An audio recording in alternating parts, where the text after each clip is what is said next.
Hey dudes, this is Stacy Nelkin. I played Ellie in Halloween 3 season of The Witch, and you are listening to Tommy Throwback Kovac on Splat from the Past. He's fucking awesome.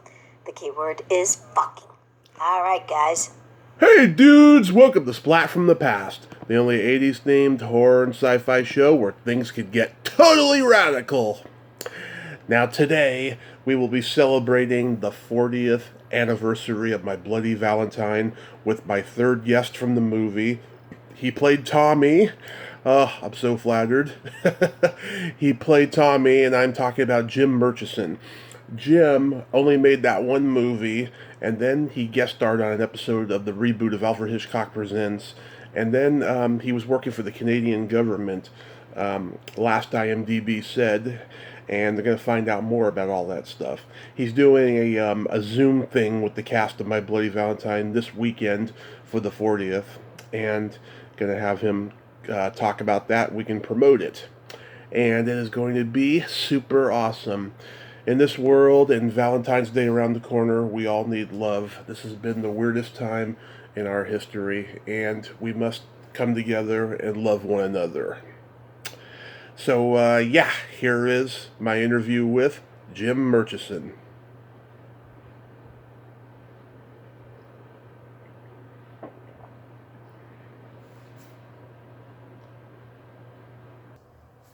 Hello. Hey, Jim. Welcome to the show, sir. How are you today? I'm doing great. Feeling younger than my years for sure.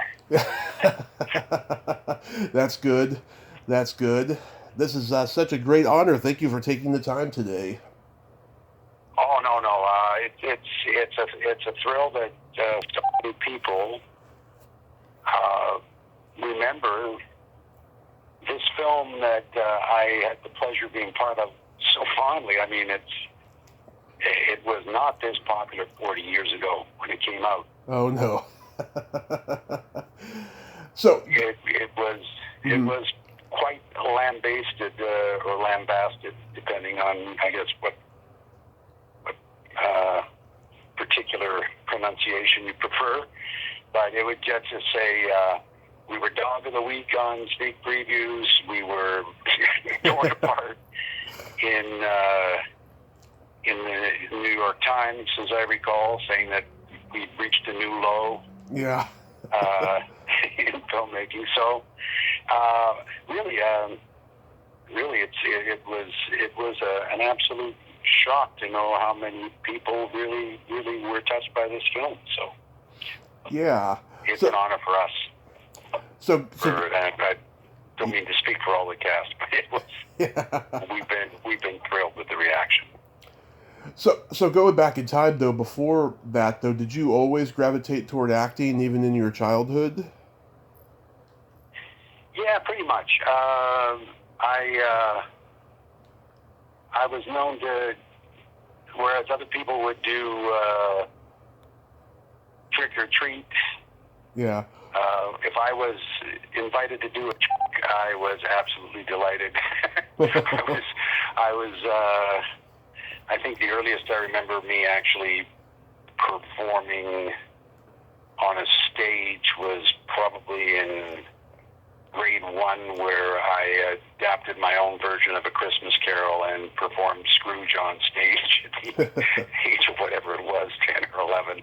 Mm-hmm. So yeah, and then it was actually a bit of luck that got me into the theater class in my final year of high school, because I had selected it as one of my electives, and I hadn't gotten it. Right. But then I got typing instead, but it left me 1 credit short of matriculation. The theater course was 2 credits, typing was 1. Mm-hmm. So I switched out. I went to my guidance counselor, and we switched out typing for theater, and had a wonderful theater teacher named Mrs. Judy Abramovich mm-hmm. at Riverdale High, who gave me 100 for acting ability. So, yeah, it was good. And then at theater school and on from there. She sounds Croatian, Brunovich. I'm Croatian. I wondered about that, because you are one letter off of having performed in this film. Yeah, I know. Yeah. I know. Tommy Kovac and my friend Tom Kovac, Right. who has just an S on the end. The other day, Helene, she accidentally tagged him instead of me on a comment I left on Facebook. I think I saw that. I also follow Elaine for obvious reasons. Yeah. Because she's Elaine frickin' Udy. Why wouldn't you follow her? Oh, absolutely. What part of Canada are you from? Well, interestingly enough, I was actually born in the Maritimes, where my Bloody Valentine was shot. Mm-hmm. I was born in Chatham, New Brunswick, and my family still has land where the original Isle of Skye settlers landed in Prince Edward Island, a little place in Prince Edward Island. Yeah. I believe Carl is also living these days. And then I was the tail end of my dad's Air Force career. We moved into Quebec, and so that's why I ended up studying and being in Montreal, which was one of the two main places that they cast the movie out of Montreal, the other being Toronto. Yeah. So I was there when I read about in Variety about this film called The Secret, which was about this dark story of a man who was trapped in a mine, and I didn't know if it was a slasher film at the time or like an explorative sort of film, or whether it was more of a pulpy sort of slasher film.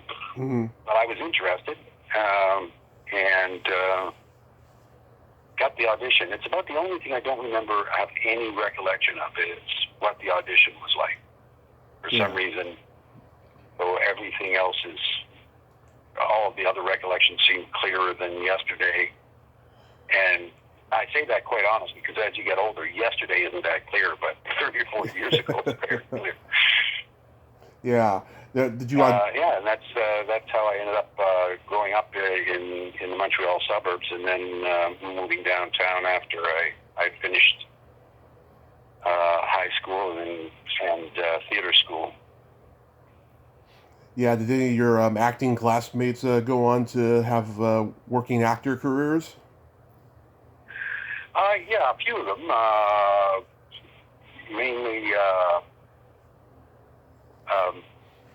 Mainly, maybe not my direct school year. We didn't really, and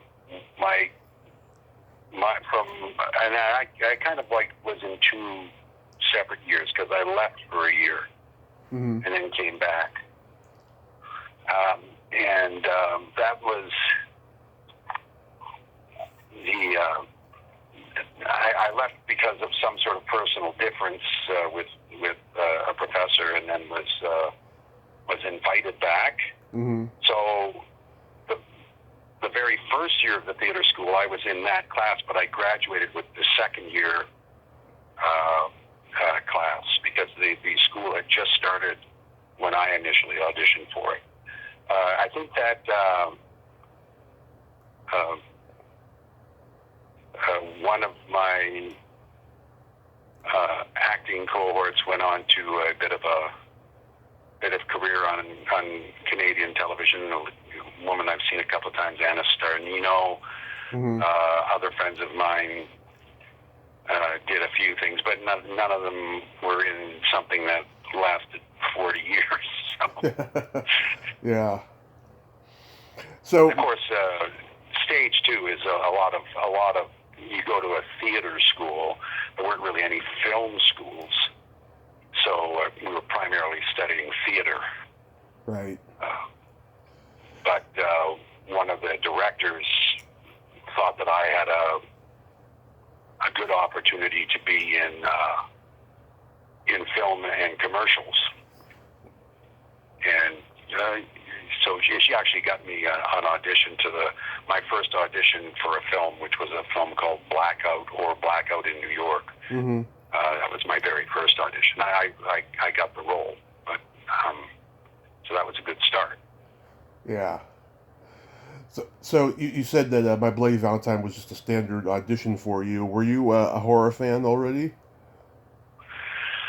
No, I was just a fan of working. Really, I wasn't married to any particular genre.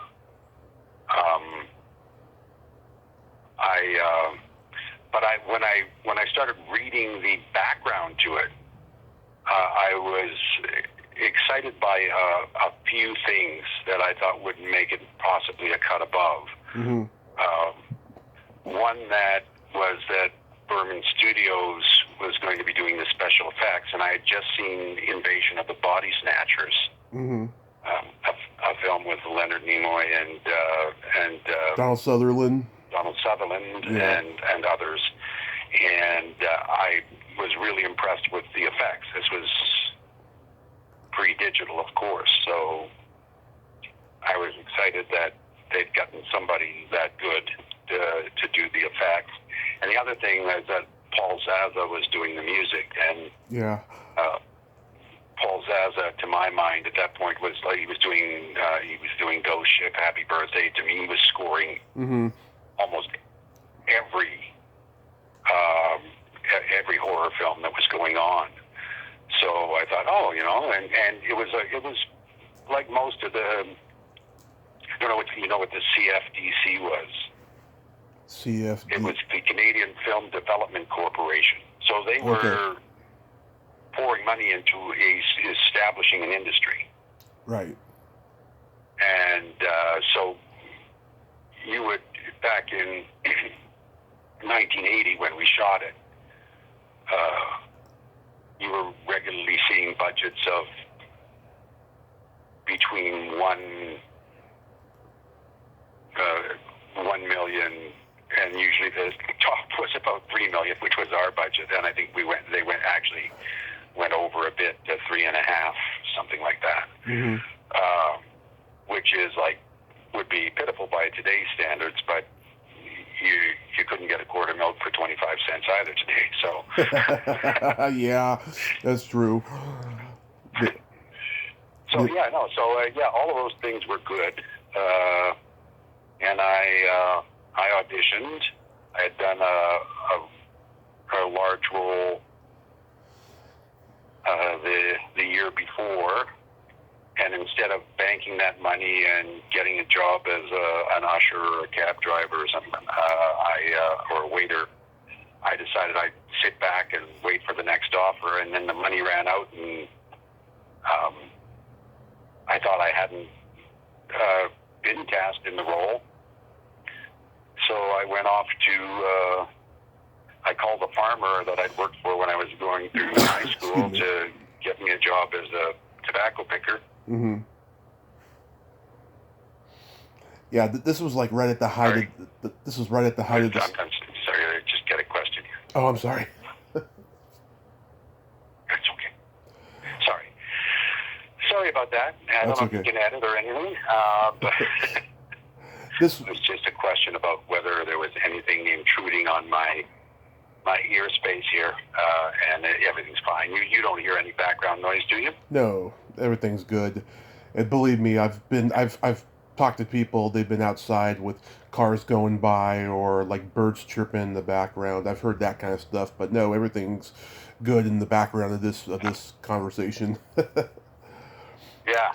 No, so it was all good. I was working as a laborer in a tobacco field, and came in from the tobacco field, and they said the farmer's wife, who known I had seen me in the other film, and I worked for a number of years, said, "You want to be a movie star again? They want you to get back to Montreal so they can fly you to Nova Scotia." So that's what I did. Finished my row of tobacco. in a car to a bus to a plane, and the next thing I know, I was meeting the wonderful people that were to be my friends for 40 years. Nice. Yeah, this was right at the height of the slasher craze with holiday-themed movies like Halloween, Friday the 13th, Christmas Evil, etc. I mean, it was part of, a trend, and at that time, I mean, who knew that 40 years later, anyone was going to be watching these. I mean, when did you first become aware that this movie had a cult success? It's probably about 30 years later, I'm thinking. Yeah, probably maybe a little after that. And I started getting tagged on Facebook Mm-hmm. about the lost minutes. And then, I forget what it was it 2012, 2013, somewhere around there, they were having a big screening of the film with the additional 9 minutes of footage. Mm-hmm. And that they had found in the producer's garage, which is just crazy. Because when I first saw it, I thought, hey, this looks really good. But I was surprised at how little gore there was in it. Right. And I hadn't talked to George, so I didn't know that he was forced to take all of that out. I thought it was that it came out too graphic, and maybe they had made a decision to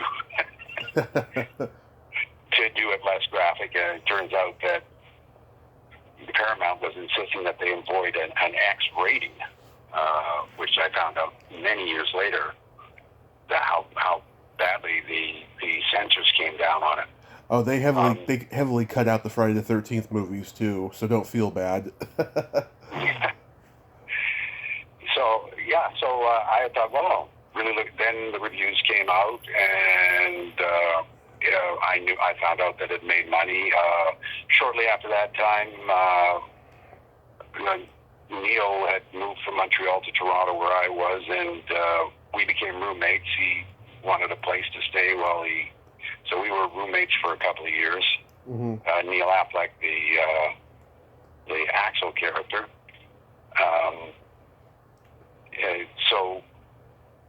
And that happened all the time. It was always like, I could have worked with a bunch of people, but every time that it was one of the My Bloody Valentine people had the same audition, it always felt different. Like, oh, Neil, oh, Al. Yeah. It was always that way. So, anyway, I think I just digressed again, which I hope you'll bear with me. It's okay. Yeah, so it was around that time, 31, 32 years after the film had been made, that I got a little ping in my Facebook box from a guy that I've kept in contact with since over Facebook, Barry Dominy Jr. Mm-hmm. in Australia.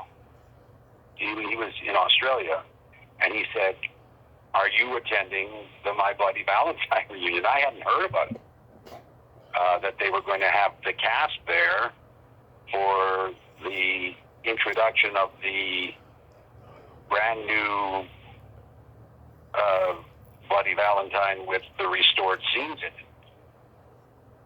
Mm-hmm. So I was in Ottawa. The Blur Cinema is in Toronto. I thought about it. I only had a day or two to change the stuff I was working on in Ottawa, which was not film or theater related. Right. Felt it really wasn't worth all getting down there, although I was in 1 or 2 days, it would just compromise too much of my personal and business life. So I wasn't able to go, but I was like, wow. And then the showing happened, and there was a power outage all through Toronto. So instead of showing the film, they put on power lights, and everybody stood at the top. I think Neil and Paul and Lori, Bob Presner, George Mahalka, and I'm not sure if any of the others that regularly attend now got there, but I didn't. Then I started, so I was like, wow. They said the lineup was around the block. They got there, they couldn't believe it. Yeah. Because it was the first showing, the only night it was going to be shown in a theater that anybody knew about. And it was packed, and they went, so they didn't show the movie, they had to reschedule it. But Neil, I talked to Neil and some of the other people afterwards. They said, "Oh, my arm was tired. I was exhausted by all the basically love that was pouring at me about this movie." And that was the first I knew about it. Then I started reading the articles where in Grindhouse where Quentin Tarantino said it's his favorite slasher movie. over time it was his favorite, and other articles, and I was just like, wow, there's a big following for this.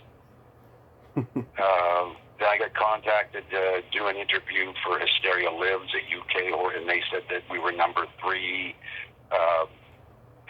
Family members said, "Oh, we read that it's number 7 in Guilty Pleasures." Like, holy crap! This is a bit of more of a phenomenon than I ever thought. I thought it had made its little bit money back and was forgotten. I was wrong. I was very wrong. Yeah, how was George Mahalka as a director? Well, George was really, really neat. The thing, I'll tell you that the film that I had worked on the year before was originally written by Eugene Levy. He took his name. Really? It was a hijinks comedy called Crunch, re-released as Kinky Coaches and the Pom Pom Pussycats, re-released as Heartbreak High. None of those titles make it any better. It's not a good movie. And the reason Eugene Levy took his name off of it was because everybody was interested in shooting the gags. No one had a vision of a whole story. Mm-hmm. And George made that very, very clear, that he had a story to tell from the first day we got there. I was looking just before I got on the phone. I have a picture of the very first read-through that Alf took and gave to me, and I can't find it. And I've moved a lot over the years, so it may be lost. But we did a read-through, and then he took all of the male actors, because women weren't allowed in the mine. Mm-hmm. And we were going to shoot in the, not me personally, because I didn't have any scenes in the mine, but he still wanted every one of the men to know what it was like to be in a mine. He probably would have taken the women down there too if the miners let him, but they wouldn't. So he had us all do a tour, not of the Princess Mine, but of the last working mine in Nova Scotia, the 26, which had a horrendous explosion that had taken out and had a cave in and people buried in it and lives lost, just like the Hanniger mine in the film.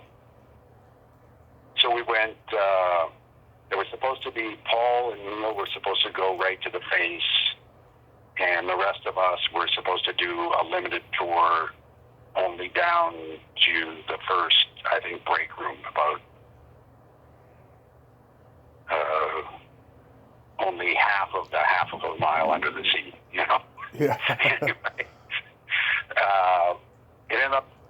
they got mixed up, and the bulk of us went right to the face. Neil and Alf. Neil didn't go. He went with Paul to the other tour, and he didn't get right down to the face. But Alf and Keith and myself and Tom and Rob all went, and Carl, I think, too. We all went right to the very face of a working coal mine, mm-hmm. with the giant shearers going by like 3 feet in diameter, shearing off like 20, 40, 50-pound blocks of coal that were falling on these conveyor belts. One actually landed at Keith's feet and really quite freaked him out. And we were just getting sootier, covered with coal dust. Mm-hmm. We went down there, and we came back up, and we felt 30 pounds heavier and exhausted, and we hadn't done a thing. Yeah. We just walked through it. And to see these miners that had to do that every day, day in and day out, for long shifts, mm-hmm. and then come out of it. I found it really, really incredible. We showered up. This is like, and then George had another round table where we all sort of sat around. I can't remember, maybe we might have done the reading after we did this discussion, or we might have done the reading, gone down and come back. I can't remember exactly those details. Right. But he wanted everybody to know, what did that feel like? What was that all about? That was like the very first day. That was the platform that he put down to make us feel that. And he asked us all our opinion. I said, if we get one, just a quarter of that feeling that we had when we were down there into this movie, mm-hmm. then we've got an incredible film here. And I think that's one of the reasons it's resonated for 40 years, is that the mine Harry's a character, the miner, mm-hmm. but the mine is a character in the film. And then you've got all the relationships between all the people, because we really spent every minute together, Yeah. If we weren't on set, we were out shopping together, going up the Antigonish trails, through the Cabot Trail, going to bakeries, Yeah. watching movies in each other's rooms, playing music together. Tight-knit So group. it really, except for the scenes where you were being stalked by a killer, you really were just carrying on what you were doing anyway. You felt like you were a bunch of friends, Yeah. just goofing around. It didn't really require much acting. And George, back to his direction, basically told you about Marx and some basic ideas. But he had, like, real trust in the people he selected. Mm-hmm. So that's, and of course, I didn't get him, if I wasn't on set, I didn't get a chance to see George. We had a couple of times where the whole cast he wasn't in the edit room or anything. We would go out to dinner together. Like, there's this really beautiful French restaurant in Sydney Mines that I remember we were all just sitting around and sort of holding court with George. Mm-hmm. But I'm a much better friend with George now than I was 40 years ago, because I've gotten to know him so much better. We've all kept in touch. So. Yeah, Paul Zaza just put me in touch with George. Hopefully I'll get him soon. He's making a movie right now. But yeah, I've talked to Helene. I've talked to Paul Kelman. I tried to get Carl when I first started the podcast, and he was very busy. And then I think he deleted his Facebook account or something. I talked to Rob Stein about that, just because he and Rob were probably even closer than the rest of us. And I almost hooked up with him pre-pandemic times when I was in PEI for my yearly visit. PEI is Prince Edward Island for people that don't know the initials. That's what a lot of people say in Canada. I was talking to somebody the other day, and he was nodding and nodding, and he's going, "What is a PEI?" So I just thought I should clarify. So yeah, I just missed, and then after that, his Facebook presence evaporated. I'm not sure that isn't a wise move sometimes, but I'm hoping that Rob gets back in touch with him so I can connect again. But anyway, do you have a favorite? Yeah, but, oh, go ahead. Mm-hmm. I was going to ask, do you have a favorite kill in the movie? A favorite kill? Yeah. Yeah, it's absolutely Helene's. Yeah. The Sylvia's. I like Helene's, I like Carl's, and I like Cynthia Dale's because when she gets stabbed, her face is so priceless. It's like she's having just an ordinary cramp or something. You know, Mm-hmm. It's pretty funny. Well, if you ever do get a chance to talk to George, the only thing I think that might have topped it was the footage that was never found of Harriet and Mike, Tom Kovac and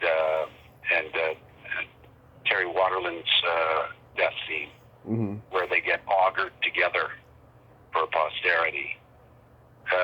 They spend a lot of time shooting that. And I won't go, I mean, you just think of it.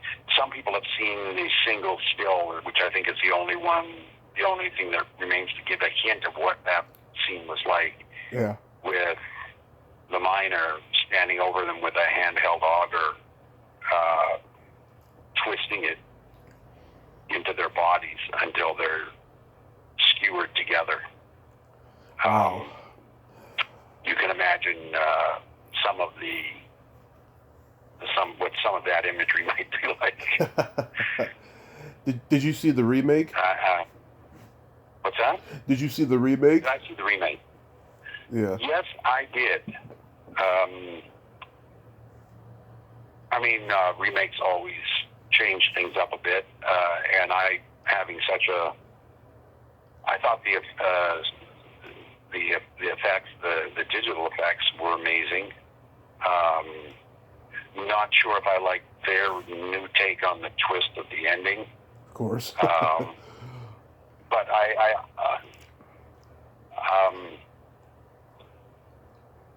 and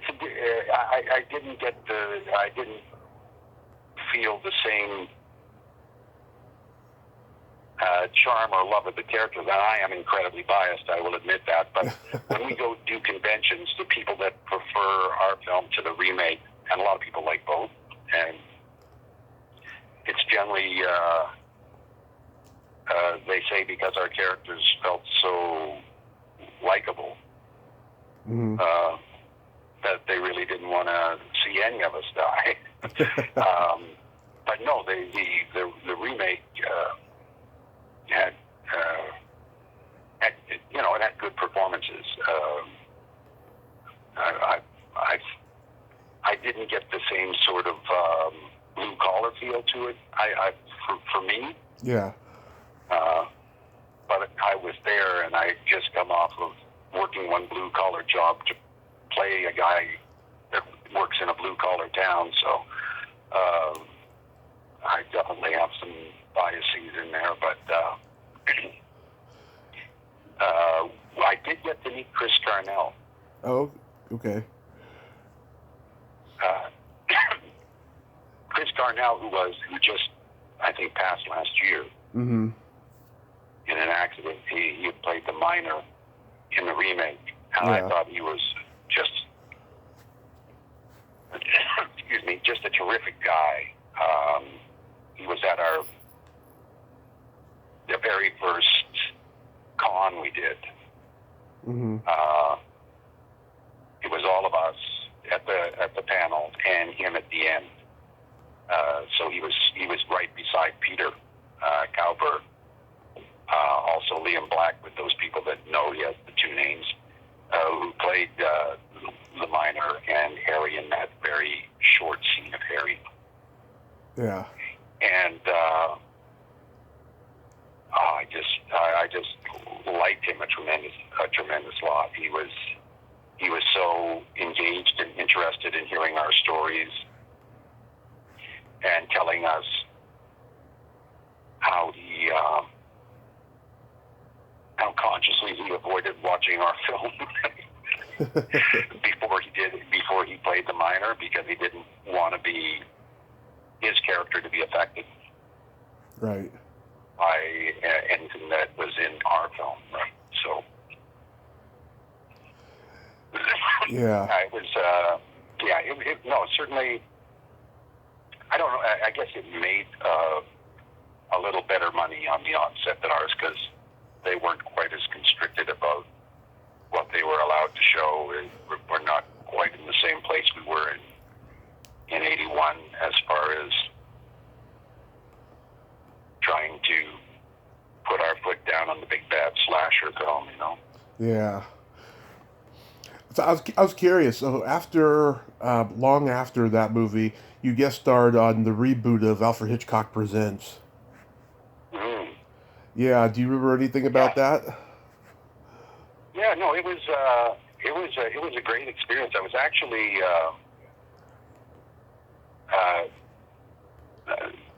I had done work at the National Arts Center, one of Canada's fairly large sort of plum parts with, and we had a great cast for that. We had the show I did at the National Arts Center, but I worked with a director named John Wood, Mm-hmm. and he was trying to move a little bit from, I think, stage to film, and he landed the gig directing that. I got a call to audition for John Wood to play a part called J.J. Mahoney, Tennessee Sunset Kid. Mm-hmm. And so I went down there and did my little thing, and ended up getting cast in it. And it was a wonderful crew. We shot, and here again, we didn't use a set. For the Alfred Hitchcock, if anybody's seen the reunion episode, it's about a bunch of Vietnam vets that get together on the anniversary of a particularly horrific battle. Mm-hmm. And we just relive it. But in this film, in this rebooted TV series, we actually go to the Colonel's house and recreate Vietnam in his living room. Mm-hmm. We turn the plants over. So we actually shot in an old mansion, just west of Toronto in Mississauga. That was going to be demolished anyway, so we moved in. We moved in, the whole crew. And it was just before Christmas, though. The things I remember about that, they had a string of Christmas lights Mm-hmm. in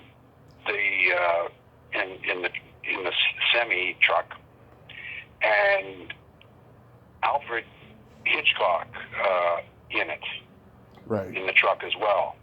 They always sort of kept his presence there. So they had created a sort of almost Madame Tussauds sort of version of Alfred Hitchcock, and they would bring him to each of the locations and sit him.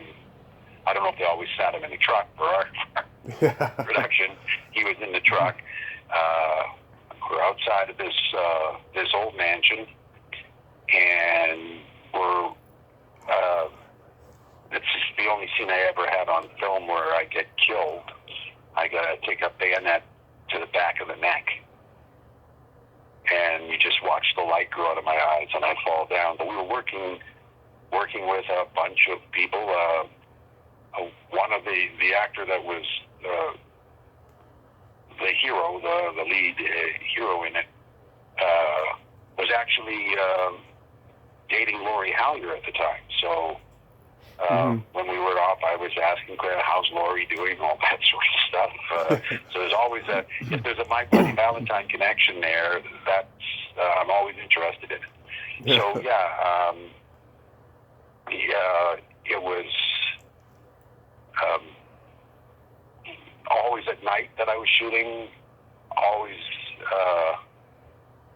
so it was always dark. It was the only time I ever shot an M16. We had M16, and then of course we had hidden ear protection in our ears a little, and because we were shooting an M16 indoors, right, to create the battle sequences, and very, very, very, very jungle evocative lighting. We would get all the ferns and all that, and we actually start building Vietnam while we're there. And of course, at the end of it, as there always is with Hitchcock, there's a twist. Now, the producer, John Sloan, had gotten the rights to all of these little inserts, generic inserts that Hitchcock had done for his original series, which was in the 50s in black and white. He colorized them all, and then he would take these inserts and he would create new stories around the inserts, which was not that hard to do because Hitchcock's inserts were usually kind of non sequiturs anyway. It had nothing to do with what was happening. Yeah. So it was a lot of fun. I do remember that the day after my death scene, I couldn't quite get all of the blood off because what they did is had a blood sac behind my fatigues, just under my helmet, behind my shoulder. Mm-hmm. And so that when I got the bayonet in the neck and I fell forward, you just see the blood starting to drip down the back of my neck onto my face and sort of in a pool underneath my head. And so I scrubbed it quite a bit, but I didn't worry too much about getting it all off because my home wasn't that far away. And I would have a good shower when I got home. I was driving home. Yeah. And got to a red light. I turned my head to the side just to, as you do, you sort of do a left-right check. And the look of horror in the car beside me when they saw me turn my head around. I guess I still had it looked like I had just had the shit beaten out of me, and there was blood streaming down over my eyes and my face. It was dried up by that time, but they were still like, oh my God, what happened to that guy? Yeah. But yeah, no, that shoot was a lot of fun as well. It was, you don't always realize when you're doing stuff what a great privilege it is. First of all, to be working. Yeah. Secondly, to be doing such interesting things that a lot of other people would love to do. Some are afraid to do. They think it's cool, but they can't see themselves doing it. And here you are, getting the chance to play with some just wonderful people, and you're getting paid for it. Yeah. And sometimes, it stays with the people that end up getting to see it. And like we have with My Bloody Valentines, we made lots of new friends. And people pay our expenses to get together and basically, for us, have a party. Yeah. These conventions are just like, they're the most, I know some people may of them sort of like perfunctory, or I'm going to make so much money at this thing, or I'm going to do this. But for us, we would do it if we were only breaking even, because we've done it anyway without anybody inviting us. We, whenever we're in each other's town, we try to get together. Yeah. And so just to have that, and then to have people come up and say, I've wanted to meet you, or I've loved your movie since I was 8, whatever, if their parents let them watch it. It's very humbling, and just a great, great privilege. So, we're absolutely thrilled. I imagine we would have been doing a couple of live things this year had it not been for the pandemic conditions. Yeah. So was there was it hard getting on camera roles after a while? Because there was a pretty long gap between My Bloody Valentine and Alfred Hitchcock Presents, unless IMDb did not complete your resume. Well, IMDb, it's certainly not complete. I've done more than what they show on there. Yeah. But there were a couple of things that happened to me.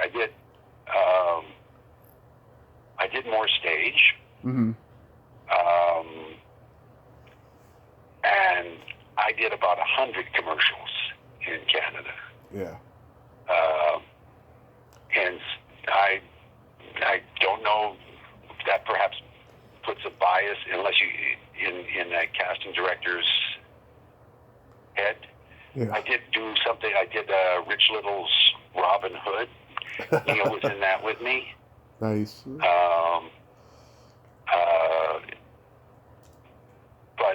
And Blackout wasn't worth putting on any resume. Crunch did make it in there, or I'm not sure if IMDb calls it Crunch or Kinky Coaches, or which of the titles they use. But the other thing is that I've got 2 credits as Jim Murchison, which are my good credits. Mm-hmm. But this other actor, James Murchison, his stuff stinks. If you go on IMDb under James Murchison, then you see Deadline and Crunch. If you go on IMDb under Jim Murchison, you get My Bloody Valentine, My Bloody Valentine and Alfred Hitchcock. And where they say put down your comments or I sent something to IMDb saying, first of all, I'm the same person. Yeah. as James Murchison. That is me. But I didn't get any feedback from it. They may have thought I was just some hacker making a joke. I don't know. Yeah.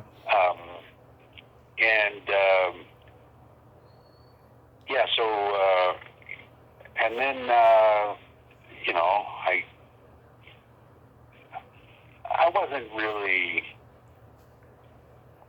I started doing other things, and it became, my daughters became my focus.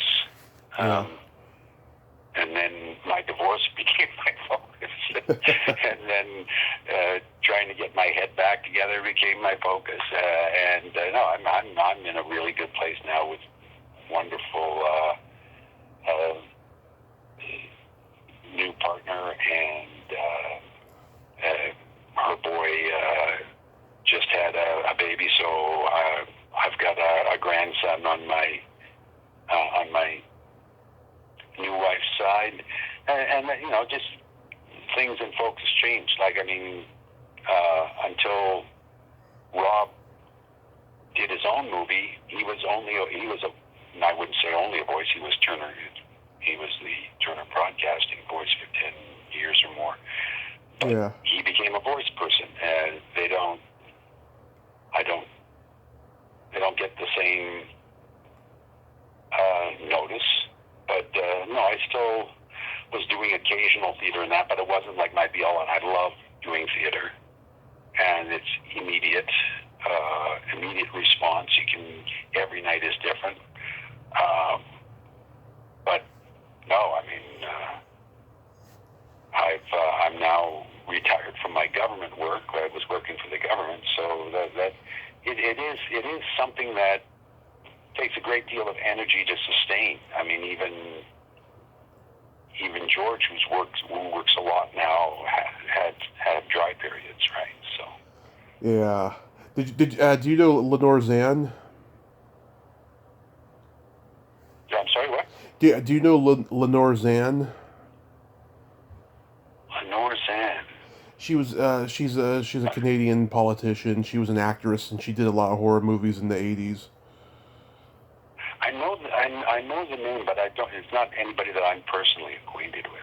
Yeah, I just interviewed her a month ago. Great lady, and she's very passionate, not just about Canadian politics, but American as well. And it was great to talk to her. But so tell me about this 40th anniversary Zoom chat. It's Saturday, right? It is Saturday, streaming live at 1 p.m. and it will be archived on with the George A. Romero Foundation, so that if you can't see it live, you can see it later. Great people. It's 8 of us plus Matt and Eric, who are going to be hosting the platform. Right. There's no projected end time to it. It's whenever we feel that we have to go, and it's going to be like you would see the My Bloody Valentine cast at a convention, only virtually. Right. It's kind of like, they do the Q&As and they're limited to 45 minutes because you got to go back out and sign stuff for an hour maybe if you're lucky. Yeah. And we've always left those things with people still wanting to ask questions. The other good thing about it is that there is a comments window that will be running down the right side of the screen, and we'll be able to read the comments, and the moderators will sometimes pick up on stuff and throw those questions or comments over to us. Mm-hmm. So it's we did a little test run last Saturday. Not all of us, but a few of us.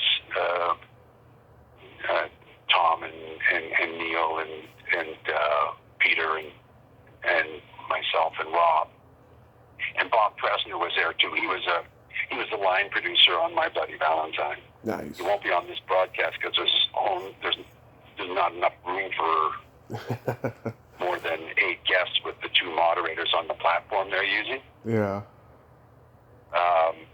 But you may see him later on a subsequent George A. Romero Foundation podcast. So, I mean, all of this is, and interestingly enough, I didn't realize it, but George A. Romero's wife went to theater school with Rob and I think a couple of the others. Yeah. But she left that theater school, and she also went to my theater school. I remember, I didn't realize that... Suzanne? Yeah. I interviewed her. Great lady. She's I remember very well when her class started, and she's probably one of the ones that I remember best, and she was and is a marvelous person. So there's even a connection to George A. Romero, who, of course, did films in, I think it was Pennsylvania, but then moved up to Toronto and has a large production of his stuff that was also shot out of Canada. So, they're wonderful hosts.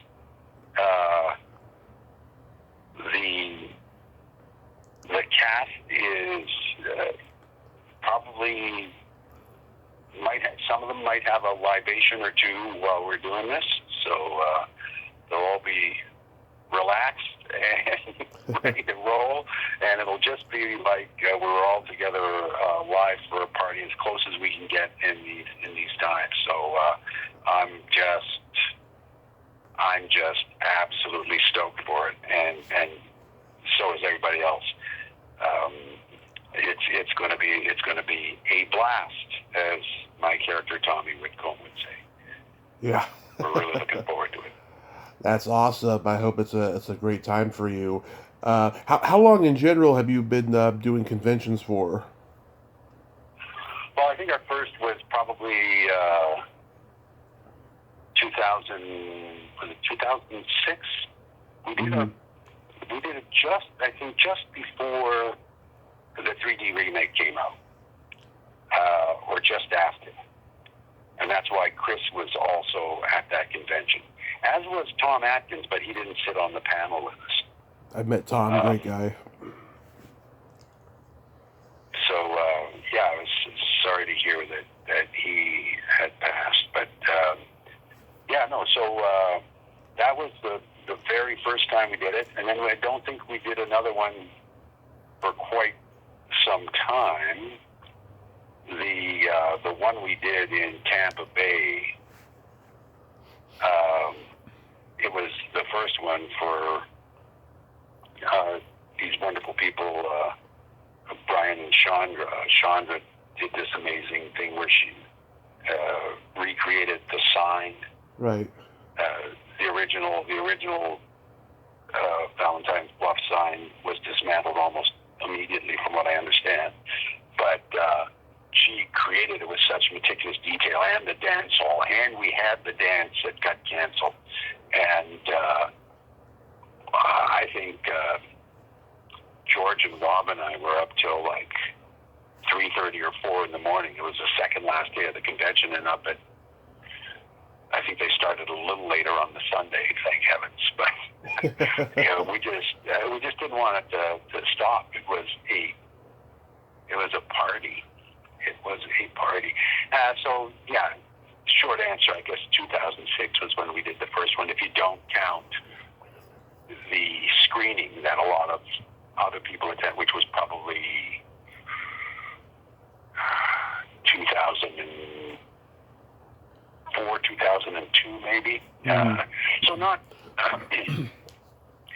for a long time. And we don't do a lot of them. I have a feeling we would have done probably more than one this year, just because of the anniversary. It could still happen, though. It could still happen. It's only February. It's true. We could do. We did our 35th anniversary one in Tampa Bay in September or October, not right on the 31st anniversary in February. So, it is conceivable if things are well enough under control, and I'm allowed to cross the border and all stuff like that. So we will see. We've got there's more hope than there has been. Let's put it that way. Absolutely, I totally agree. Well, Jim, I thank you so much for coming on today, and I hope you have a great time on Saturday during the live Zoom. Yeah, I would be more shocked if I didn't than if I do. I'm sure we will, and I thank you so much for calling in and checking in and listening to my meanderings, and all the fans that are going to listen to you, I want to thank them as well, because it's been a great ride for us.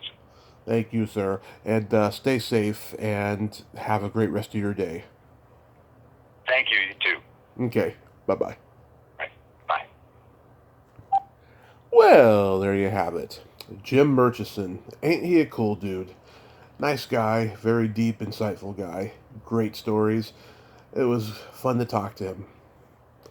Well, until next time, this is Tommy Throwback Kovac saying, there's no shame in living in the past, because the present sucks. Later, dudes!